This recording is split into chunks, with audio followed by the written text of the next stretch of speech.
आप सुन रहे हैं रेडियो सम्राट FM 89.6 मेगाहर्ट्ज पर बदलते पलामू की आवाज़। जी हाँ दोस्तों, प्राइड ऑफ पलामू। जी हाँ दोस्तों, आज हार्ट टू हार्ट टॉक में हम आज आप लोग एक स्पेशल गेस्ट से परिचय कराने जा रहे हैं। और ये जो हार्ट टू हार्ट टॉक आप जो सुन रहे हैं, आप अगर चलते फिरते गाड़ी मोटर या कहीं भी छोटे ट्रांजिस्टर सेट लेकर के मॉल में बैठे हुए हैं तो आप 89.6 मेगाहर्ट्ज पर अपने आप को ट्यून कर लें। और यदि आप अपना स्मार्ट मोबाइल फ़ोन पर सुनना चाहते हैं तो बस आपको प्ले स्टोर में जाएं और वहां पर रेडियो सम्राट लिखेंगे और ये अपने आप फाइल खुलेगा, उसे आप इंस्टॉल कर लें और दिल से दिल तक हम लोग एक दूसरे से कनेक्ट हो जाएंगे। तो जी हाँ दोस्तों, आज हम जो बात करने जा रहे हैं, अपने विनय सर आपके साथ में हैं जो एंकर के आरजे के रूप में है, और विनय सर के दिल से निकल के अपने गेस्ट के दिल तक जाएंगे और दोनों के दिल से जो निकलेगा आपके दिल तक सीधा दस्तक देगा और हम लोग एक दूसरे से जुड़ जाएंगे। तो आज हमारे बीच हम ये कहेंगे कि हम लोग एक छोटा घर, एक बड़ा घर होता है तो कभी कभी दो घर में ट्रांसफ़र हो जाती है समय के साथ में। तो ऐसा ही फिर हुआ है कि हम लोग बिहार झारखंड एक थे और सहोदर भाई थे, लेकिन आज थोड़ा घर बड़ा हो गया तो बिहार झारखंड में एक बाउंड्री लाइन पड़ गया है। तो आज हमारे बीच बिहार के औरंगाबाद डिस्ट्रिक्ट के MLA माननीय आनंद शंकर सिंह जी हैं। सर, आपको तहे दिल से रेडियो सम्राट स्वागत करता है और आपको पलामू वासी की तरफ से भी हम आप लोगों को आपका मैं स्वागत करता हूं। बहुत सर, बहुत धन्यवाद विनय जी। सर, अभी आपके बारे में थोड़ा तो हम बात डिटेल्स करेंगे और आपसे आपके जुबानी ही जानेंगे कि आप कैसे कैसे एक स्टूडेंट लाइफ से होते हुए एकदम हमको लगता है एनर्जेटिक विधायक के रूप में आप अभी वर्तमान में कार्यरत हैं और वर्तमान में अभी आप यहाँ पर कांग्रेस का प्रचार में आप यहाँ पर कमान संभाले हुए हैं। तो सर जी, आपका एक जो इम्पॉर्टेंट बात हम आपके बारे में लोगों को बताना चाहेंगे कि आज के युवा वर्ग पॉलिटिक्स में अगर एंट्री किया हुआ है और ये एकदम यंग हैं। 2000 हमको लगता है कि 2015 से 20 वाला भी ये चुनाव जीते हैं और 2020 से 25 में भी ये चुनाव जीते हैं। लगातार 2 चुनाव जीते। जिस समय जी की मोदी जी की लहर चल रहा था उस लहर में भी अपना विजय का पताका को एकदम संभाले हुए हैं। तो ये ज़रूर इनके अंदर कुछ स्पेशल बात होगी। जी सर, तो हम लोग ये कहेंगे कि इनका अगर क्वालिफिकेशन कहें तो ये प्रोफेशनल्स हैं। ये BBA किए, BBA के बाद MBA किए और MBA इन्होंने भी किया Xavier Institute of Social Science जो कि प्रेस्टिजियस इंस्टीट्यूशंस है। और ये अगर बात को कहते हैं कि अगर इनके पास ये क्वालिफिकेशन है और क्वालिफिकेशन ले करके एक बहुत अच्छे मल्टीनेशनल कंपनी जिसको हम पेप्सी के नाम से जानते हैं, ठंडा मतलब पेप्सी और कोला कहते हैं, उस कंपनी में एग्जीक्यूटिव के रूप में काम किए हैं। लेकिन शायद इनको रास नहीं आई और रास नहीं आई तो ये अपने आप को पब्लिक सेवा में अपने आप को झोंक दिए हुए हैं। और पब्लिक सेवा ऐसी कि जस्ट शुरुआती दौर से जो अपना डंका विजय का दिए हुए हैं और लोगों के बीच में लोकप्रिय हैं और ये अपना जो सक्सेस का सिलसिला जो जारी है, ये सिलसिला हमको लगता है कि सर चलता रहेगा। तो हम ये आज पलामू वासी को इनसे हम रूबरू कराने जा रहे हैं और इस रूबरू के दौरान में मैं आनंद शंकर सिंह सर जी से ही मैं ये अब कहूँगा कि आपकी जुबानी ही सर ये पलामू वासी को आप परिचय दें और पलामू वासी और रेडियो सम्राट को सर आप क्या कहना चाहते हैं। Over to you sir. जोहार पलामू, नमस्कार पलामू। मैं आनंद शंकर सिंह आप लोगों के बीच में, चूँकि पार्टी ने मुझे यहाँ पर कोऑर्डिनेटर के रूप में भेजा है तो मैं यहाँ पर आया हूँ, आप सभी लोगों से मिलजुल रहा हूँ और आप लोगों से अपील कर रहा हूँ कि हम लोगों के कैंडिडेट हैं KN त्रिपाठी जी, उनके फेवर में प्रचार प्रसार करने के लिए मैं यहाँ पर आया हुआ हूँ। जहाँ तक बात है राजनीतिक मेरे जर्नी की, तो 2009 में मैंने नौकरी छोड़ी थी और उसको छोड़ने के बाद मैं भारतीय युवा कांग्रेस, इंडियन यूथ कांग्रेस एक संगठन है, उस संगठन का इलेक्शन चल रहा था उस समय। उस इलेक्शन में पार्टिसिपेट किया मैंने और औरंगाबाद जिला का मैं अध्यक्ष बना यूथ कांग्रेस का। और जब 2015 में मुझे जब विधानसभा का टिकट दिया गया तो निश्चित रूप से मैं उस समय तक अध्यक्ष था यूथ कांग्रेस का। और उसके बाद जीतने के बाद पार्टी ने एक और बड़ी जिम्मेदारी दी मुझे 2017 में कि मैं भारतीय युवा कांग्रेस का राष्ट्रीय सचिव बना और उत्तर प्रदेश पूर्वी का प्रभारी के रूप में मैंने काम किया। इसके पहले के जो भारतीय राष्ट्रीय युवा कांग्रेस के जो राष्ट्रीय अध्यक्ष थे BV श्रीनिवास जी, उनके अंदर मैं सह प्रभारी के रूप में उत्तर प्रदेश में मैंने काम किया। बाद में वो भारतीय राष्ट्रीय कांग्रेस के राष्ट्रीय अध्यक्ष बने और मैं 20 वाले चुनाव के बाद मैंने छोड़कर फिर मैं अपने समय जो है वो औरंगाबाद में देने लगा। सर ये बताएं आप कि आप में क्या ऐसा खासियत स्पेशल था जो युवा वर्ग को, जैसे ही आप प्रेसिडेंट, डिस्ट्रिक्ट प्रेसिडेंट आप चुनाते हैं और उसके बाद चुनाव लड़ते हैं, उसके बाद बड़े बड़े जिम्मेदारी आपको तुरंत दे दिया गया है, और उस लोगों से आप में क्या खासियत है सर? देखिए, ये तो एक मेरे घर का जो माहौल रहा है, मेरे थोड़ा सा फादर सर भी, फैमिली बैकग्राउंड भी अगर चर्चा कर दिया जाए तो अच्छा रहेगा। मेरे फादर, मेरा जन्म बोकारो में बैरमो में हुआ है। अच्छा। और मेरे फादर वहाँ इंटक से जुड़े हुए थे। 1995 में वो औरंगाबाद चले और वहाँ से उन्होंने चुनाव लड़ा, इंडिपेंडेंट। अच्छा, पापा? हाँ, 9.5-10 हज़ार वोट उस समय आया था उनको। उसके बाद फिर 2020 का भी चुनाव लड़ा उन्होंने, उस समय भी 19,000 समथिंग वोट आया उनको। तो एक घर का बैकग्राउंड भी था, और बाद में आगे चल के फादर मेरे कांग्रेस के जिला अध्यक्ष बने। अच्छा। और 5 से 10 जिला अध्यक्ष रहे मेरे फादर। और उसी समय मैंने यूथ कांग्रेस ज्वाइन किया। तो घर में एक माहौल था ही पॉलिटिकल। राइट। और नौकरी मुझे, जो घर का माहौल मैंने देखा तो उसमें नौकरी मुझे रास नहीं आई, इसलिए मैंने नौकरी छोड़ के मैंने पॉलिटिक्स ज्वाइन किया। और पॉलिटिक्स ज्वाइन किया तो उस समय राहुल जी का ये इलेक्शन वाला चल रहा था। राइट। तो जिसमें मैंने और पार्टिसिपेट किया। प्रमोट कर रहे थे। हाँ, यूथ, नया यूथ को खोज रहे थे राहुल जी। में, हाँ, जी। बिल्कुल बिल्कुल। उसी तो उसी में आप मतलब हीरा जवाहरात की तरह से जी, राहुल जी के द्वारा जी, सेलेक्ट कर लिए गए हैं, ही और आपको एक बड़ी बड़ी जिम्मेदारी अब दिया जा रहा है। जी। तो एक सर हम लोगों ने पढ़ा है कि power flows from the barrel of the gun, ये माओवादी लोगों का है। लेकिन आज के डेट में ये सेंटेंस में थोड़ा चेंज हो गया कि power flows from the house of the politician. Sir इसको आप कैसे देखते हैं? देखिए, बात ये नहीं है, बात ये है कि जनसेवा की भावना आपके अंदर से आनी चाहिए। और जिसके घर में माहौल नहीं रहेगा या अंदर से जनसेवा की भावना नहीं रहेगी तो फिर पॉलिटिक्स कर पाना मुश्किल है। आप पॉलिटिक्स करें और आपके अंदर जनसेवा की भावना ही नहीं है, बिल्कुल सही, आप प्रोफेशनल की तरह सोचें, तो ये संभव नहीं है। और जनसेवा की भावना, आप घर में आपका क्या माहौल है वो देखते हुए आप अंदर आपके आत्मसात होती है, और वो भावना ही आपको आगे लेकर जाती है। बिल्कुल सही। और लोगों से कनेक्ट होना, लोगों की बातों को सुनना, लोगों को समझना, उनकी समस्याओं का निराकरण करना, ये आपको घर से बड़ा कोई विद्यालय नहीं। और जब घर में अगर ऐसा माहौल हो तो आप समझ सकते हैं कि वो सब सारी चीज़ें आत्मसात मैंने अपने परिवार से करी, अपने फादर को देख के मैंने ये जर्नी शुरू की। राइट। और उनके बदौलत ही दोनों बार जो मैं जीता हूँ, उनके बदौलत ही मैं जीता हूँ, उनके आशीर्वाद से ही जीता हूँ। तो घर का माहौल बहुत इफ़ेक्ट करता है। अगर कोई ये कहते हैं कि परिवार में कोई पॉलिटिशियन है और बेटा पॉलिटिशियन हो गया, तो देखिए उसके लिए आपको परीक्षा देकर आना पड़ता है। डॉक्टर का बेटा डॉक्टर बन रहा है, इंजीनियर नहीं, आपको परीक्षा देकर आना पड़ता है। डॉक्टर का बेटा ही अगर डॉक्टर बन रहा है तो वो परीक्षा पास कर रहा है, तब डॉक्टर बन रहा है। और अगर पॉलिटिशियन का बेटा पॉलिटिशियन बन रहा है तो उसको भी आम जनता के बीच में जाना है, देना ही देना है, जाना है, उनका आशीर्वाद प्राप्त करना है, तो ही आप चुन के आएंगे। वरना कितनी भी बड़ी पार्टी हो, कितने भी बड़े आपका हैसियत हो, और आप चुन के नहीं आएंगे तो वो परीक्षा अगर पास नहीं करेंगे तो फिर आपका कोई वैल्यू नहीं है। बिल्कुल सही। तो ये मतलब ये आपने एसिड टेस्ट और जो परीक्षा हुई आपकी जनता के बीच में, और आप उसमें अब खरे उतरे हुए हैं। सर एक क्वेश्चन जो हमको बहुत दिनों से सर में दर्द किया रहता है और जनता को भी दर्द करता है, तो वो क्वेश्चन आपके पास जा रहा है। सर आज के डेट में जितने भी कैंडिडेट हैं या पार्टी हैं, वो सब कहते हैं कि आई एम द बेस्ट, सब कहते हैं सर।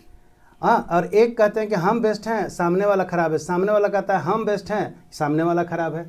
लेकिन सर सोसाइटी में दोनों लोग बेस्ट अपने आप को कह के भी बेस्ट नहीं हो पा रही है, इसके लिए सर जिम्मेदार कौन है? Politics is all about perception. आप अपने आप को कैसे दिखाते हैं, आपका बिहेवियर क्या होता है। पहले और अब में बहुत अंतर हो गई।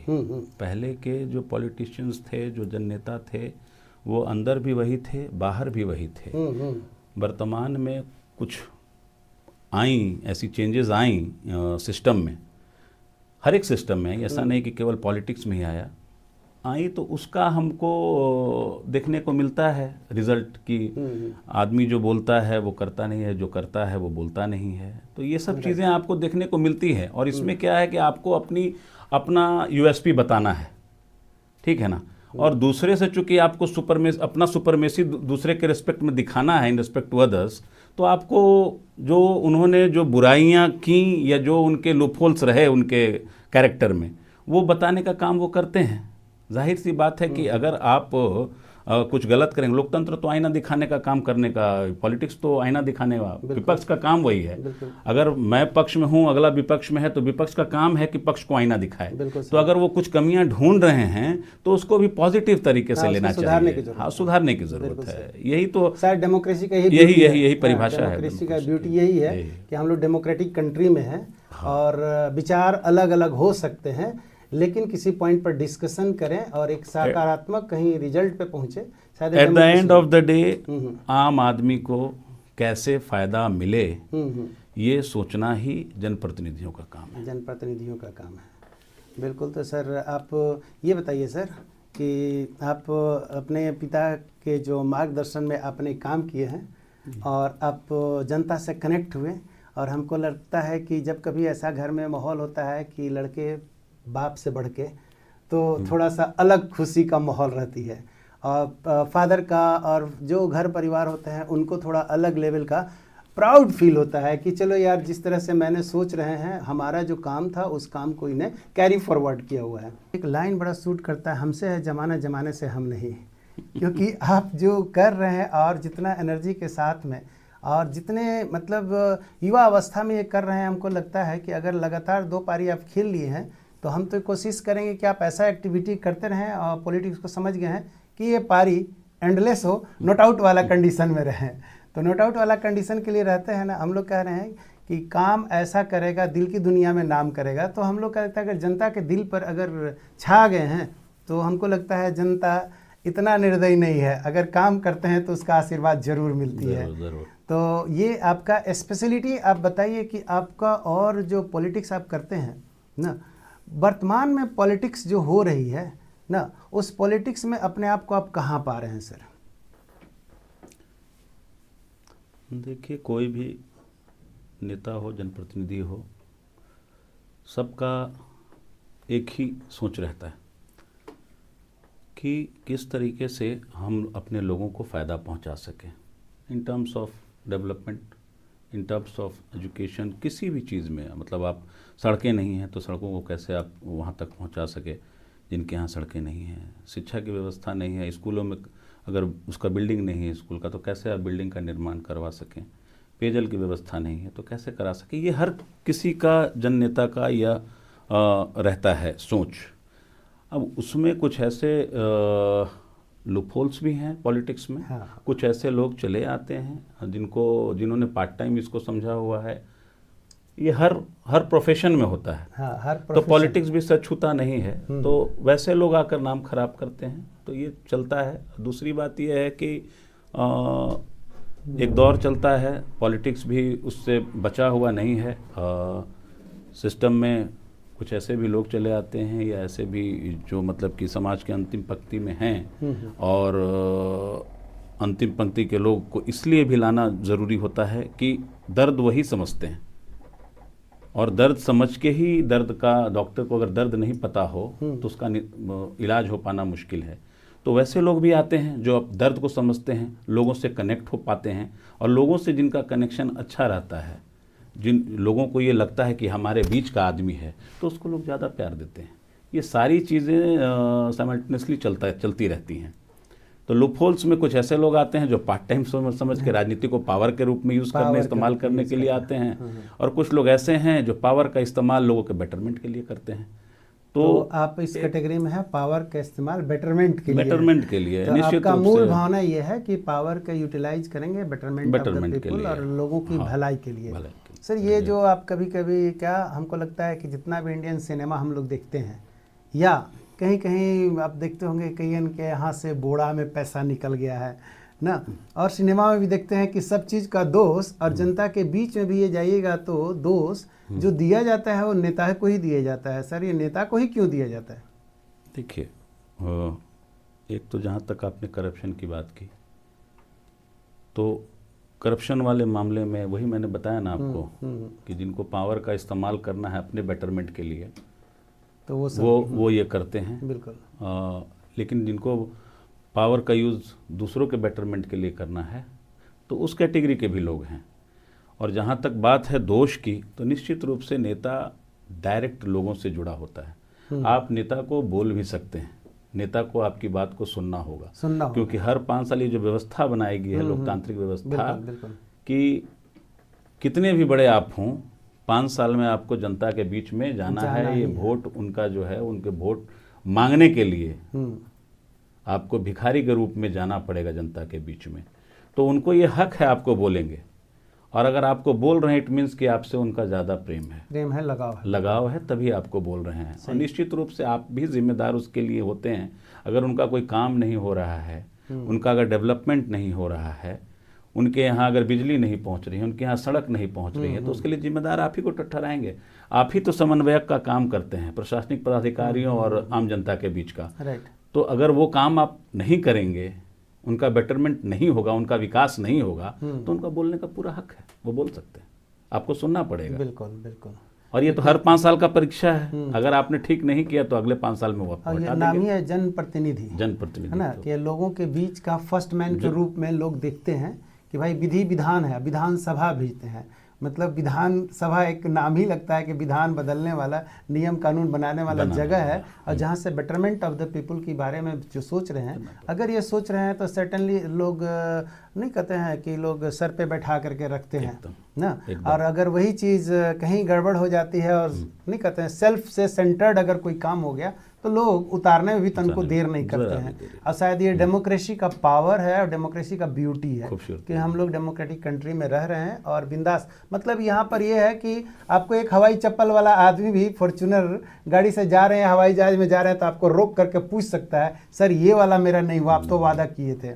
आपके बारे में मैंने प्रोफाइल में मैं देख रहा था, तो देखा कि आपका विधायक में जो काम करने का तौर तरीका था, मैंने लिस्ट में कुछ देखा 5 लाख 5 लाख 5 लाख 5-7 योजना को आपने लिस्टिंग कहीं किया हुआ था। मतलब लगता है कि विधायक कोटा यूज़ करने में और जनता के काम करने में अपने जोन में लगता है कि आप टॉपर लिस्ट में हैं। वो हमारे यहाँ की योजनाएं थी जो PhD विभाग के द्वारा में वो टेंडर निकाला गया था।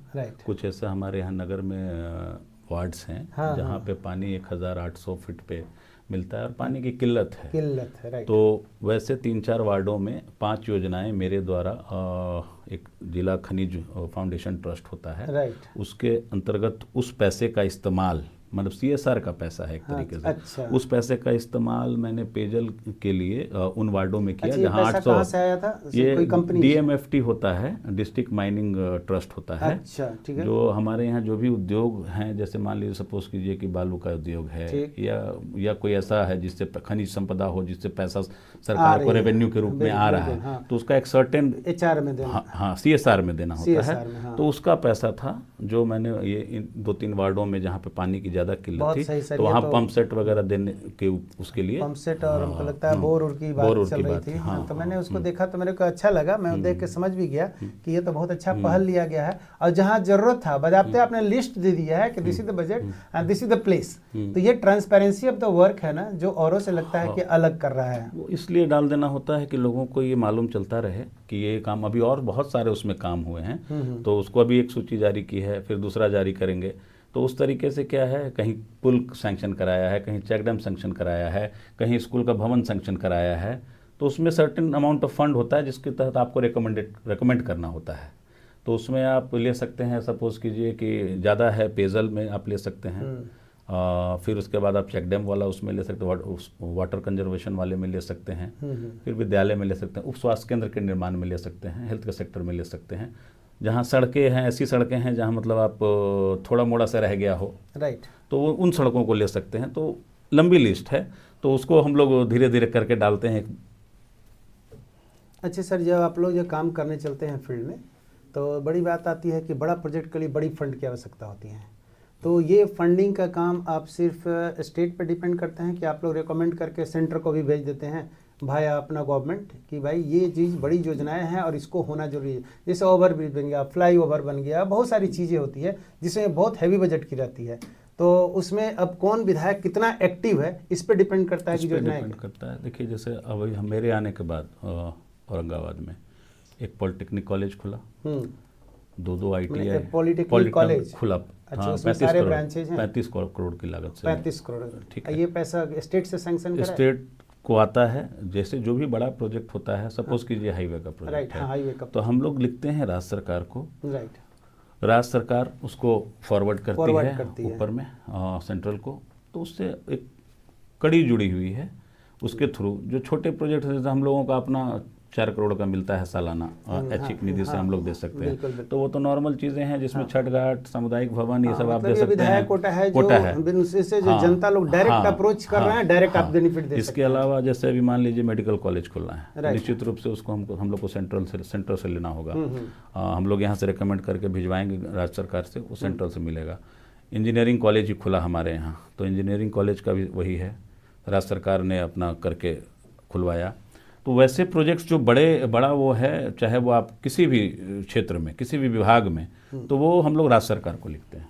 तो मतलब ये विधायक की अगर जागरूकता बहुत ज़्यादा है तो क्षेत्र में विकास तो हमको लगता है निश्चित रूप से जागरूक रहेंगे आप। अगर लिखते रहते हैं समस्याओं को तो निराकरण भी होता है, उसमें कहीं कोई दो राय नहीं। तो मतलब इस मामले में सर पलामू हमको लगता है हम लोग बैड लक रह गए तो, हाँ, कि हम लोग पता नहीं पिछले 5-10 सालों में क्या हुआ, कहाँ क्या हुआ, हमको तो समझ ही में नहीं आया हुआ है। हाँ, रोड में चलिएगा पलामू में तो आप थाना वाला रोड में जा नहीं सकते हैं, गाड़ी लेकर के दिन में जाइएगा ना तो कहाँ पर आप फंस जाइएगा। रेणमा चौक पे 8-9 बजे जा नहीं सकते हैं। हमको लगता है सब जगह फ्लाईओवर की ज़रूरत है ना, बाईपास की ज़रूरत है, या एटलीस्ट फ्लाईओवर जो बड़े शहरों में होती है, ऊपर और नीचे वाला। से देखिए लोगों का रहन सहन बदला है, गाड़ियों का संख्या काफ़ी बढ़ी है, तो ये समस्या लगभग हर जगह की है। इसका निदान यही है कि आप कितना अल्टरनेट रास्ते उपलब्ध करा सकते हैं, बाईपास उपलब्ध करा सकते हैं, ये आपके ऊपर डिपेंड करता है। अब सपोज कीजिए आप ही के यहाँ का जो रोड है पटना से आता है, अभी हम लोग उसको 4 लेन के लिए हम लोगों ने लिखा है, DPR का भी निर्माण हो रहा है। उसको हम लोग पहले वो शहर के बीचों बीच, अभी भी शहर के बीचों बीच निकल कर ओवरब्रिज से होकर इधर आती है डाल्टनगंज, तो पूरा जाम लगा रहता है। अभी उसका हम लोगों ने वो DPR ऊपर निर्माण हो रहा है, तो बाईपास उसका निकलवाया हम लोगों ने। तो अब वो शहर से ना होकर डाल्टनगंज इनको आना है या अम्बा जाना है, पटना जाना, तो बाहर निकल के चले जाएंगे। सही है, बहुत अच्छा सुविधा। और वैसा जो एरिया जहाँ ओबरा में जैसे सड़क से आप गुजरते हैं, बीचों बीच मार्केट है, तो वहाँ फ्लाईओवर का बात किया गया, अम्बा में फ्लाईओवर की बात की गई। तो ये ऐसे ऐसे जगहों पर फ्लाईओवर का निर्माण हो जाए ताकि आदमी जिनको जाना है दूर वो अपना सीधा निकल जाए। तो ये तो आपको प्लान करवाना होगा उस हिसाब से। तो सबसे बड़ी बात अभी ये निकल के आ रही है लोगों से कि चुनाव आई हुई है, सब लोग अपना जो मतदान है, आपकी जिम्मेदारी भी है और कर्तव्य भी है कि आप लोग सब लोग घर से निकल कर मतदान करें। और मेरा ये कहना है कि आपको जो लगता है कि बेहतर हमारा अपना नेता हो, आप नेता चुनें। जात पात, कास्ट, क्रीड, फेथ, ये सब से आप थोड़ा ऊपर उठ करके अगर हम अपने जगह का नेता चुने ना, कि हम लोग कहते हैं हम अपना नेता चुन रहे हैं जो कि कोई भी योजना को ला सकता है, सैंक्शन करवा सकता है, किसी भी मुद्दा पर आवाज़ उठा सकता है, फाइट कर सकता है, तभी लगता है कि अपना पलामू का कायाकल्प होगा। तो सारे मतदाता जितने भी पूरे पलामू वासी हैं, सबसे ये कहना है कि वोट है, चुनाव है, और जस्ट आप लोग नहीं कि सो जानते हैं हमारा वोट देने से क्या होगा, ये मत सोचिए दोस्तों। आपका वोट देने से बहुत कुछ परिवर्तन होगा, और वोट आप उसको दीजिए, हाँ, उसको दीजिए जो कि लगता है कि पलामू का कायाकल्प बदल सकता है, जिसके अंदर दम है। और अगर आपके पास सोए हुए प्रत्याशी को आप दे देंगे तो शायद वो खुद सुतेगा और पलामू को भी सुताएगा और आप भी सूत करके मस्त रहिए, और बाद में आप चाय पीते कोसिएगा कि हमारे यहाँ तो कुछ हुआ ही नहीं। तो इसकी जिम्मेदारी हमको लगता है जनता पर ही है। तो जनता लोग को आगे स्टेप्स आना चाहिए कि हमको पलामू को नेता चाहिए, हमको धृतराष्ट्र और ये कहते हैं ना पिता पुत्र, ये सब के मोह माया से निकल करके और लोगों को चुनाव में एकदम बिंदास होकर के वोटिंग करना चाहिए। और वोट जरूर दीजिए क्योंकि मतदान आपका अधिकार है, और ये अधिकार का प्रयोग करें पूरे लोगों से। सर आप भी इसको एक बार आप पूरे पलामू वासी को आप कहें कि आप चुनाव अपने खुल कर करें, जहां सगे संबंधी हैं जो भी हैं, अगर आ सकते हैं तो वोटिंग के दिन आएँ और वोट दें। निश्चित रूप से लोकतांत्रिक व्यवस्था में ये समझिए कि महापर्व की संज्ञा दी गई है चुनाव को। बिल्कुल सर। और ये आपका अधिकार है, आपका एक वोट आपका भविष्य तय कर सकता है। और अगर आप इसमें पार्टिसिपेट नहीं करते हैं तो आप वर्षों पीछे जा सकते हैं। तो मेरा ये कहना है कि जो भी पलामू के वासी हैं, दूर दराज कहीं भी रहते हों, बाहर रहते हों, दिल्ली रहते हों, कहीं भी बाहर रांची रहते हों, वो ज़रूर अपने घर को आएं और नेतृत्व करने वाला, जिसमें नेतृत्व क्षमता हो, बिल्कुल सर, वैसे प्रत्याशी का चुनाव करें, ताकि आपका पलामू विकसित जिलों में आए और पलामू के लोगों को विकास का नया आयाम देखने को मिले। इसलिए ज़रूर पार्टिसिपेट करें, आप चुनाव में ज़रूर अपना मत दें। मैं तो आग्रह करूंगा आप लोगों से कि हम लोगों के नेता हैं के.एन. त्रिपाठी जी, जो पलामू से चुनाव, यहाँ डाल्टनगंज से चुनाव लड़ रहे हैं, पढ़े लिखे आदमी हैं, एयरफोर्स से छोड़कर आए हैं, निश्चित रूप से पढ़े लिखे हैं और पूर्व में भी आपके जनप्रतिनिधि के रूप में रहे हैं। यहाँ जो उनकी कार्यशैली है, जो उनकी कार्य क्षमता है, उसका आप लोगों को बेनिफिट मिल चुका है पहले भी। एक ऐसे ऊर्जावान साथी को चुनने का काम करें जो आपके पलामू के भविष्य को संवार दे और पलामू को आगे ले जाने का काम करें। तो दोस्तों, शिक्षित पलामू, विकसित पलामू, बदलता पलामू में नया आयाम अगर जोड़ना है तो आप पलामू के बेटा और पलामू के नेता ना, आपको दोनों में आपको तय करना है कि आपको बेटा से ऊपर बढ़कर के नेता चुनना है। हाँ, और ऐसे नेता चुनिए जो ऊर्जा से लबालब हों और फाइट कर सकें। तो हमको लगता है कि आने वाले समय में पलामू का भविष्य, जो हम लोग स्वर्णिम पलामू, बदलता पलामू, उभरता पलामू जो देखते हैं, हमको लगता है इसका सपना पूरा हो सकता है। तो दोस्तों, अभी आप सुन रहे हैं हमारे स्पेशल गेस्ट माननीय विधायक हैं औरंगाबाद के आनंद शंकर सिंह जी, जो कि एक प्रोफेशनल भी हैं और बहुत सक्सेसफुल पॉलिटिशियन भी हैं, और जो लगातार 2 टर्म से 2015 से 20 और 20 से 25 में लगातार अगर ये जीतते आए हैं, मतलब करियर का पहला बैटिंग शुरुआत किया और सिक्सर लगाते हुए दूसरा बैटिंग में वे सिक्सर बाउंड्री पार ही कर रहे हैं। तो उम्मीद करते हैं कि इनका कार्यशैली जो है, उस कार्यशैली से प्रभावित होकर के हमको लगता है कि जहाँ भी अगर ये घूम रहे हैं और लोगों को बता रहे हैं, जागरूक कर रहे हैं कि मतदान करें, तो बेशक मतदान करें। अगर लोग त्यौहार में सर आ जाते हैं, जैसे छठ हुआ, दशहरा हुआ, त्यौहार में आप लोग आते हैं, त्यौहार मना के चले जाते हैं, लेकिन हमको लगता है कि आपको दिशा दशा बदलने के लिए जो चुनाव हो रही है, उसमें चुनाव में अपना मताधिकार का प्रयोग आप बहुत स्ट्रांग ढंग से करें। बस ये नहीं सोचे कि अब ये हम एक वोट नहीं देंगे तो क्या होगा। एक वोट बूंद बूंद तालाब भरती है। हमको लगता है वोट एक एक जोड़ते चले जाइएगा तो आपका पलामू का भविष्य तय होगा। तो जी हाँ दोस्तों, अभी आप मेरे स्पेशल गेस्ट माननीय आनंद शंकर सिंह जी, जो विधायक औरंगाबाद के हैं, आप उनको सुन रहे हैं। सर, अब आपसे थोड़ा सा आपका बिहार पॉलिटिक्स के बारे में थोड़ा सा मैं जानना चाहूँगा कि हम लोग जैसा देखते हैं कि बिहार पॉलिटिक्स की अगर बात करें तो हम लोग कहते हैं झारखंड और बिहार बटा, उसके पहले हम लोग इंटीग्रेटेड थे। इंटीग्रेटेड में एक पीरियड था लालू से पहले और लालू के बाद। लालू से पहले भी कर्पूरी ठाकुर का पीरियड आया, फिर श्री कृष्ण सिंह जी जो पहले सीएम थे, अनुग्रह नारायण सिंह, बहुत सारे लोग हमको लगता है हमारे ऊपर नेबरिंग डिस्ट्रिक्ट में रहे हुए थे, क्योंकि पलामू पहले बड़ा था। अब तो थोड़ा टूट फूट हुआ है तो 3 में बदला, लेकिन हमें लगता है औरंगाबाद अभी हम लोग नेबरिंग है, सहोदर भाई की तरह ही है। तो हम लोग ये कहते हैं कि जो पॉलिटिक्स में इतना सारी चेंज हुए हैं, और चेंज होने के बाद बिहार में देखते हैं कि सर ट्रमेंडस चेंज हुआ है, खासकर रोड इंफ्रास्ट्रक्चर के मामले में देखेंगे तो उसमें ज़बरदस्त हमको लगता है कि बदलाव हुआ है। शायद हम लोग यहाँ पीछे छूट गए हैं। ये आप सर कैसे देख रहे हैं? देखिए, हर एक एरा की अपनी खूबसूरती रही है। बाबू श्री कृष्ण सिंह के एरा में अगर आप जाएंगे तो उन लोगों ने कई एक वर्ष अपने जेल में गुजारे, स्वतंत्रता आंदोलन में पार्टिसिपेट किया उन लोगों ने। और यहाँ तक की बात थी कि जवाहरलाल नेहरू जी उनको बोलते थे कि आप दिल्ली की कैबिनेट मतलब सेंट्रल उसमें आ जाइए, मंत्रिमंडल में आ जाइए।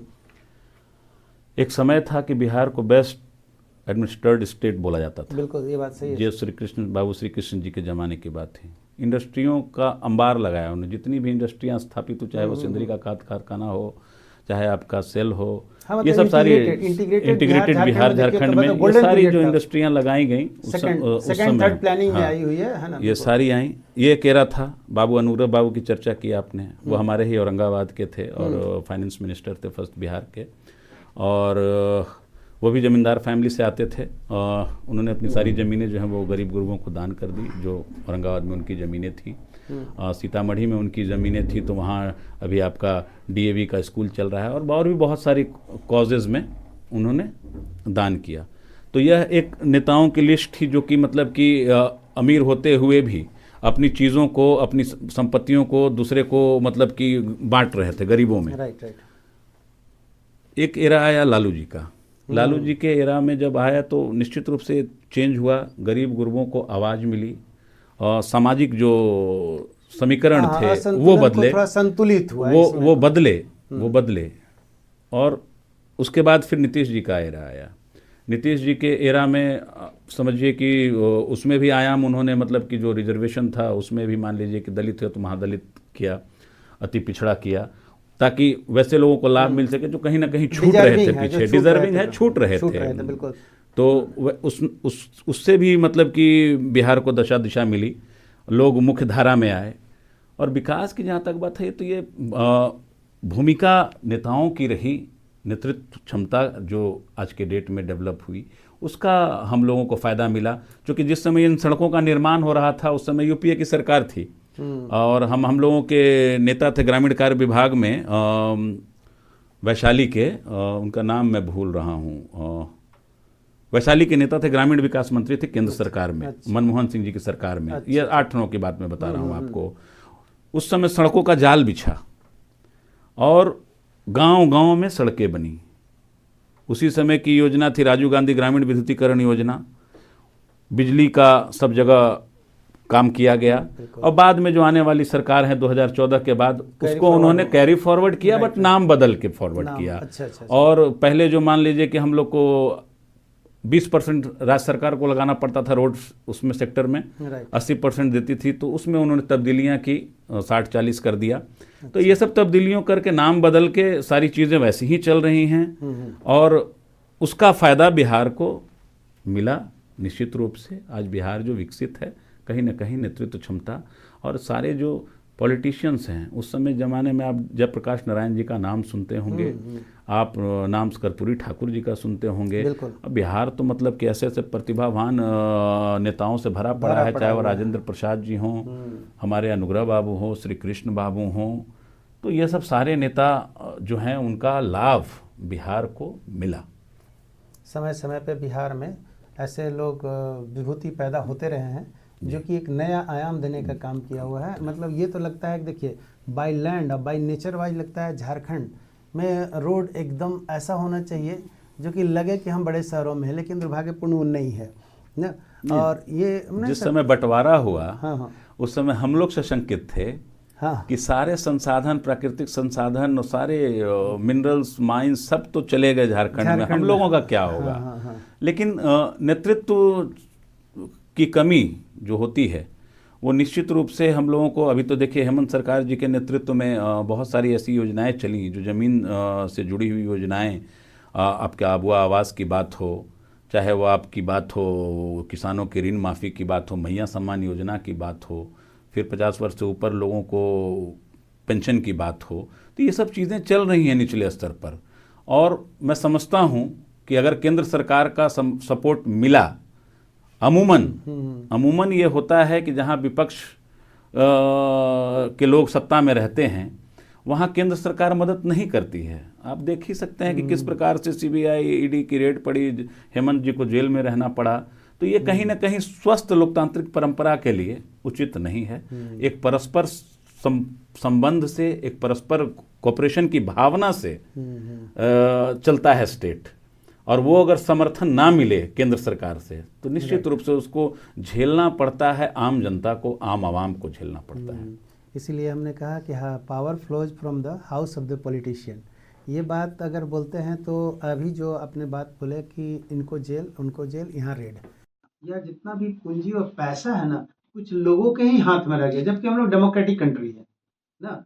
और ये मतलब नीचे तक जो पैसा रहना चाहिए, लोगों में खुशहाली रहना चाहिए, वो चीज़ नहीं ट्रिकल डाउन हुआ। जबकि योजना बनती है एक तरफ से, हाँ, अब एक सर्टेन ग्रुप है जिनके पास पैसे का अंबार पड़ा हुआ है, और जनरल जनता के पास देखिए तो वो कंडीशन आज तक नहीं आ पा रही है।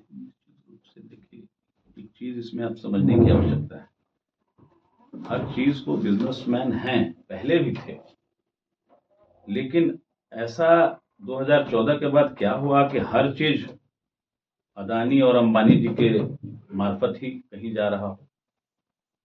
आप एयरपोर्ट का ले लीजिए, आप पावर सेक्टर में ले लीजिए, हर सेक्टर में आउट ऑफ वे जाकर किसी व्यक्ति को आप टेंडर दिलाएंगे, किसी व्यक्ति को काम मिलेगा, किसी को दबाकर धमकाकर आप काम देंगे, तो निश्चित रूप से वो पैसा तो फ्लो करेगा ही बिजनेसमैन के पास। और जो बिजनेसमैन अभी सरकार के चहेते हैं काफी पैसा बना रहे हैं।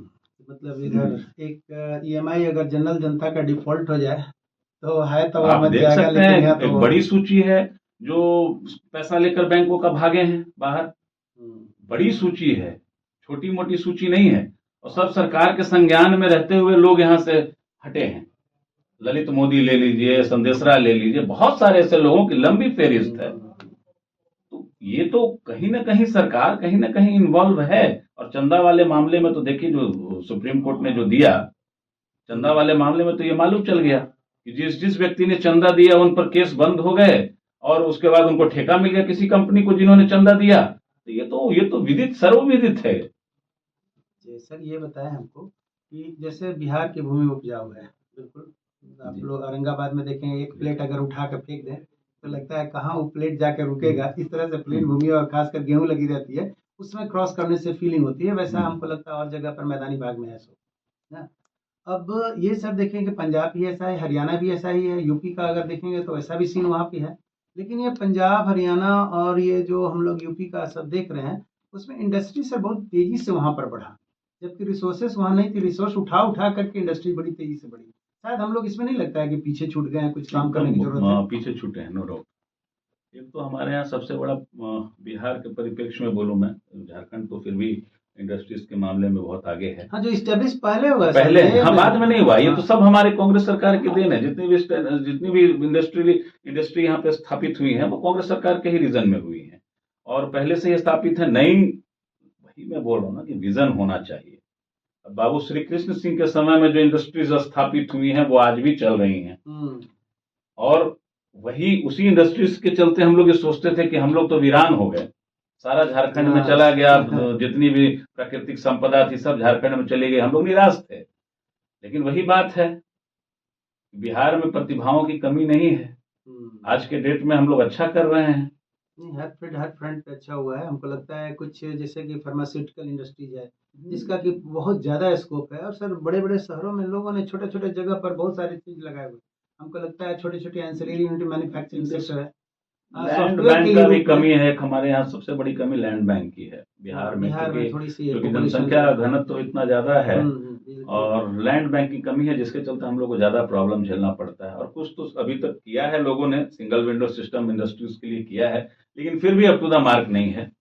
हम लोग को सुनने में जो आता है उसमें थोड़ा लचीलापन होना चाहिए और इंडस्ट्रीज को स्थापित करने के लिए आपको लचीला रुख अपनाना चाहिए राज्य सरकारों को। और हमारे यहाँ तो एनटीपीसी के भी दो परियोजनाएं भी लगी हैं, चालू अवस्था में हैं और उनका कैपेसिटी भी बढ़ाया जा रहा है। तो मैं समझता हूँ कि औरंगाबाद तो अभी डिस्ट्रिक्ट ऐसा है कि पूरे भारतवर्ष में सबसे ज्यादा अगर इलेक्ट्रिसिटी उत्पादन अगर हो रहा है तो वो नवीनगर में हो रहा है। औरंगाबाद में सीमेंट का कारखाना भी हमारे उसमें है, विधानसभा में ही है, श्री सीमेंट का है। लेकिन कहानी यही है कि कहीं ना कहीं अभी भी हम पीछे लैग कर रहे हैं। हाँ, अब जैसे आजकल का डेवलपमेंट जो है ना, हार्डवेयर से ज्यादा सॉफ्टवेयर में देखा जा रहा है। दूसरे स्टेट में देखिएगा तो गजब का प्रतिभा, सब हम लोग माइग्रेट करके एक जगह जमा हो गए हैं और एक एक रूम लेकर के पूरा इंडस्ट्री चला रहे हैं। शायद उस मामले में झारखंड बिहार दोनों ही हम लोग पीछे छूट गए हैं। तो इसके लिए थोड़ी सी प्रयास होनी चाहिए, क्योंकि आज के डेट में सर जो चीज दिखता नहीं है वही बड़ा काम हो रहा है। इतनी बड़ी बड़ी ट्रांसपोर्ट की कंपनियां चल रहा है, उबेर ओला, प्रतिभाओं को भी थोड़ा हम संरक्षित नहीं कर पा रहे हैं। एक ब्रेन ड्रेन सुना होगा आपने। हाँ, बिल्कुल। आप अपने प्रतिभाओं को भी यहाँ काम नहीं दे पा रहे हैं, जिसके चलते वो लोग बाहर का रुख कर रहे हैं। दे रहे हैं तो मतलब कभी वैल्यू एकदम नहीं है, जीरो वैल्यू आग करके करता है। ठीक है, तुम काम कर रहे हो, एक छोटा सा जना सा कोई आदमी आएगा उसको इतना प्रताड़ित कर देता है, बोलता है यार जहाँ रेस्पेक्ट और स्वाभिमान नहीं वहाँ रहने का कोई मान नहीं, तो वो आदमी चल देता है जनरली। तो हमको लगता है इसमें थोड़ी सी कल्चर, जिसको इंडस्ट्री कल्चर कहते हैं ना, वर्किंग कल्चर डेवलप करने की जरूरत है।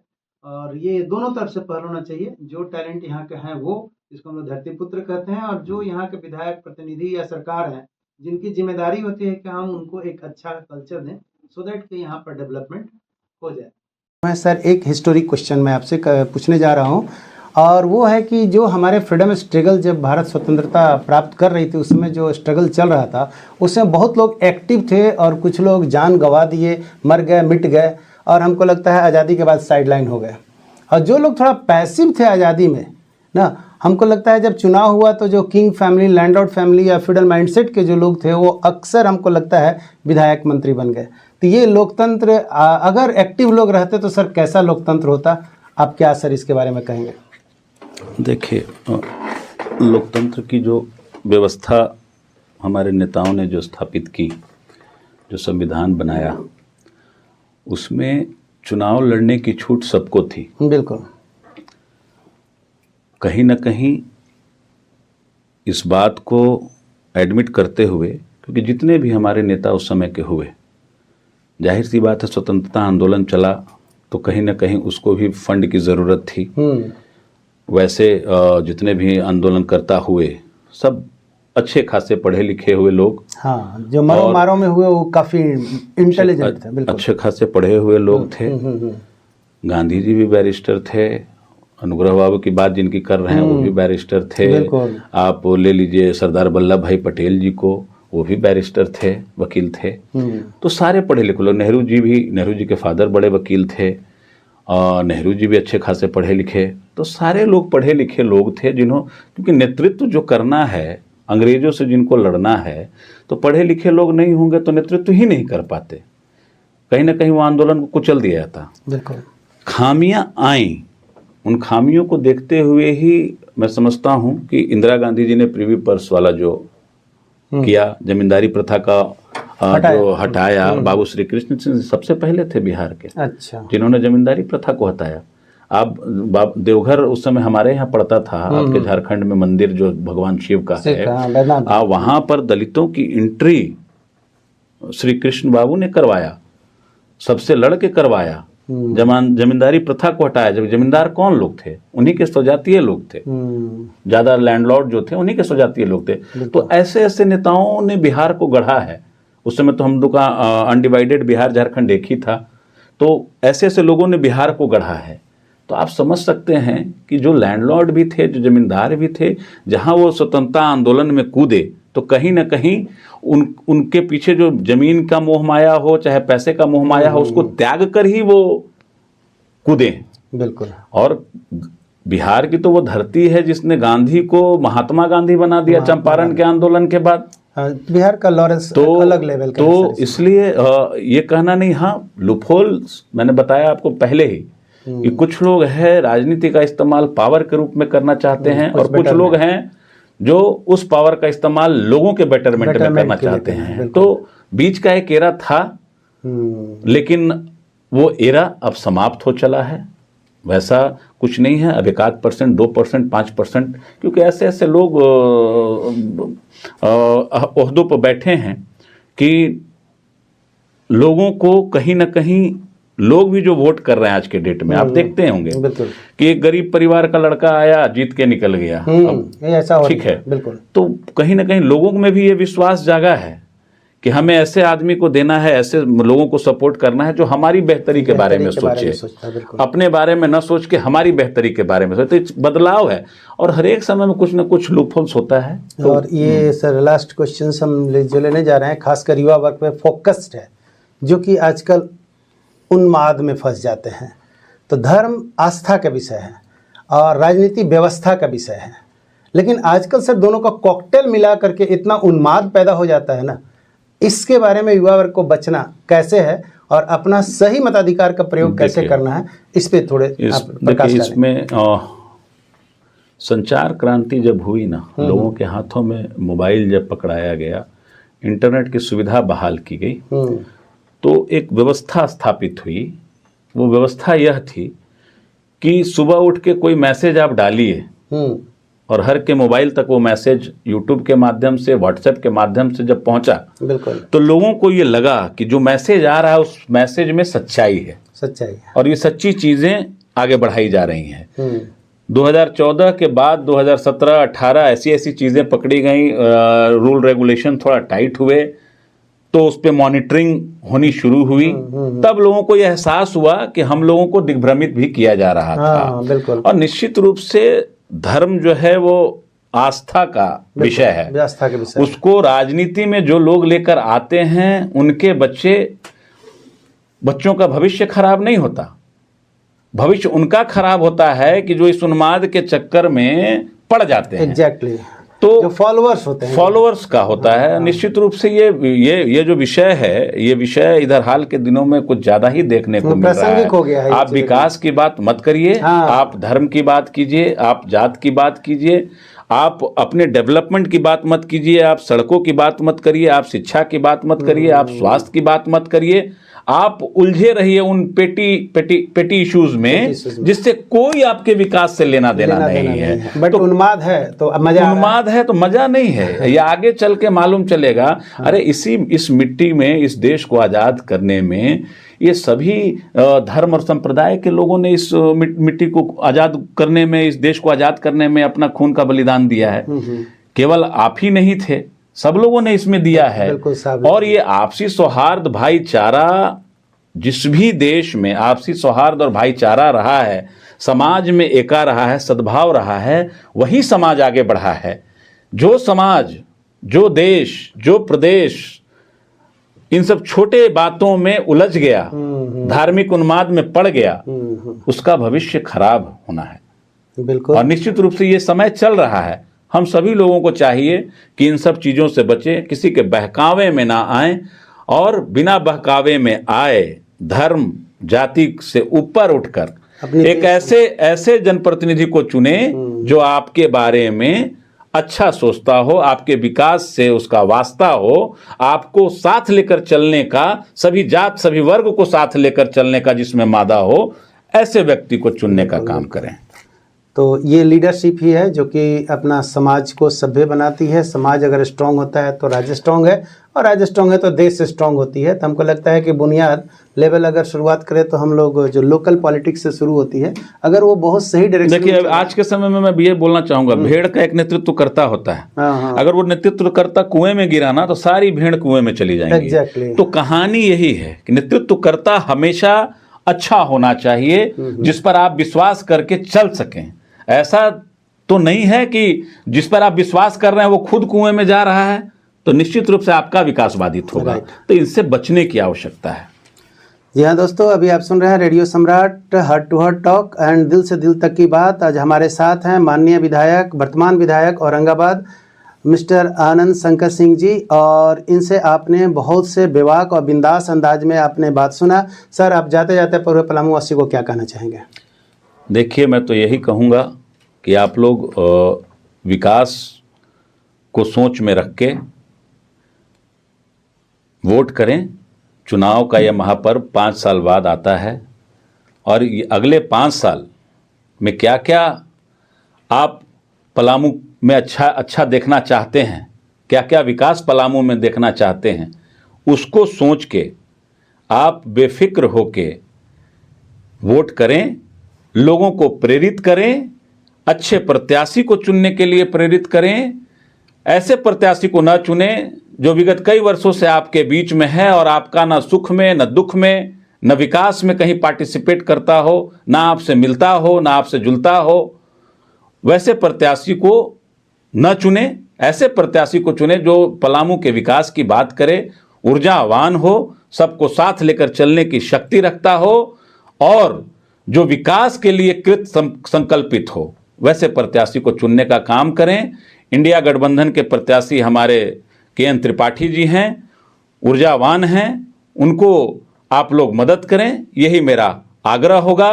और जिस तरीके से हेमंत सरकार ने अबुआ आवास योजना है, मैया सम्मान योजना है, पेंशन की जहाँ तक बात है, किसानों की ऋण माफ़ी की बात है, बिजली 200 यूनिट तक फ्री देने की बात है, कहीं ना कहीं ये सरकार जनता से जुड़े हुए मुद्दों को लेकर आगे बढ़ने का काम कर रही है। तो विकास को एक नई रफ्तार दें, यही मेरा आपसे आग्रह होगा। जी हाँ दोस्तों, अभी आप सुन रहे हैं रेडियो सम्राट FM 89.6 मेगाहर्ट्ज पर। तो आज के हमारे गेस्ट को आप सुन रहे थे, और आप मतदान जरूर करें, और ये अपना अधिकार जो है मताधिकार का प्रयोग जरूर करें। और 13 तारीख को आप अपने अपने मताधिकार का प्रयोग करके आप एक स्वस्थ और बिंदास और बेहतर सरकार के गठन करें, ये आप लोगों सबसे गुजारिश है। तो सर अभी आप लोगों से हम विदा लेते हैं। आज आपने हमारे गेस्ट वर्तमान विधायक माननीय आनंद शंकर सिंह जी से आपने रूबरू हुए, उनकी आवाज़ से, उनके अंदाज में बिंदास ढंग से आपने सुना।